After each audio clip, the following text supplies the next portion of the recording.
First Kings chapter 10. The Queen of Sheba visits Solomon. When the Queen of Sheba heard about the fame of Solomon and his relation to the name of the Lord, she came to test him with hard questions. Arriving at Jerusalem with a very great caravan with camels carrying spices, large quantities of gold and precious stones, she came to Solomon and talked with him about all that she had on her mind. Solomon answered all her questions. Nothing was too hard for the king to explain to her. When the Queen of Sheba saw all the wisdom of Solomon and the palace he had built, the food on his table, the seating of his officials, the attending servants in their robes, his cupbearers, and the burnt offerings he made at the temple of the Lord, she was overwhelmed. She said to the king, "The report I heard in my own country about your achievements and your wisdom is true, but I did not believe these things until I came and saw with my own eyes. Indeed, not even half was told me. In wisdom and wealth you have far exceeded the report I heard. How happy your men must be, how happy your officials, who continually stand before you and hear your wisdom.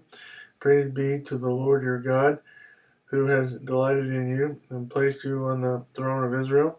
Because of the Lord's eternal love for Israel, he has made you king to maintain justice and righteousness." And she gave the king 120 talents of gold, large quantities of spices and precious stones. Never again were so many spices brought in as those the Queen of Sheba gave to King Solomon. Hiram's ships brought gold from Ophir, and from there they brought great cargoes of amug wood and precious stones. The king used the amug wood to make supports for the temple of the Lord and for the royal palace, and to make harps and lyres for the musicians.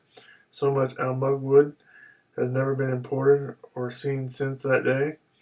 King Solomon gave the Queen of Sheba all she desired and asked for, besides what he had given her out of his royal bounty.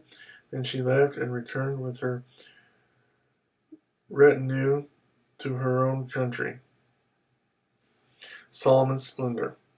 The weight of the gold that Solomon received yearly was 666 talents, not including the revenues from merchants and traders, and from all the Arabian kings and the governors of the land. King Solomon made 200 large shields of hammered gold, 600 bekahs of gold went into each shield. He also made 300 small shields of hammered gold, with 3 minas of gold in each shield. The king put them in the palace of the forest of Lebanon.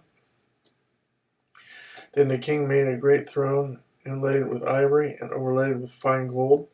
The throne had 6 steps, and its back had a rounded top.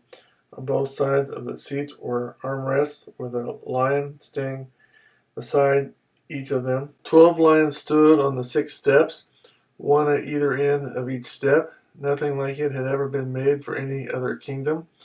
All King Solomon's goblets were gold, and all the household articles in the palace of the forest of Lebanon were pure gold. Nothing was made of silver, because silver was considered of little value in Solomon's days. The king had a fleet of trading ships at sea, along with the ships of Hiram.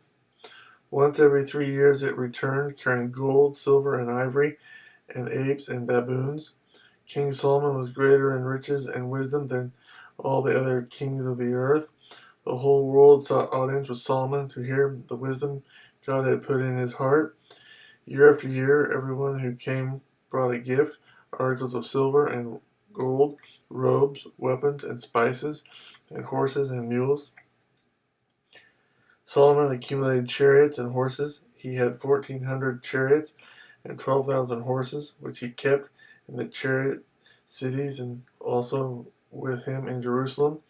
The king made silver as common in Jerusalem as stones, and cedar as plentiful as sycamore fig trees in the foothills.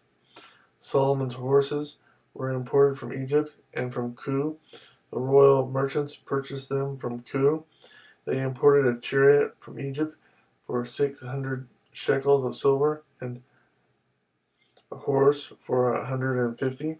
They also exported them to all the kings of the Hittites and of the Arameans.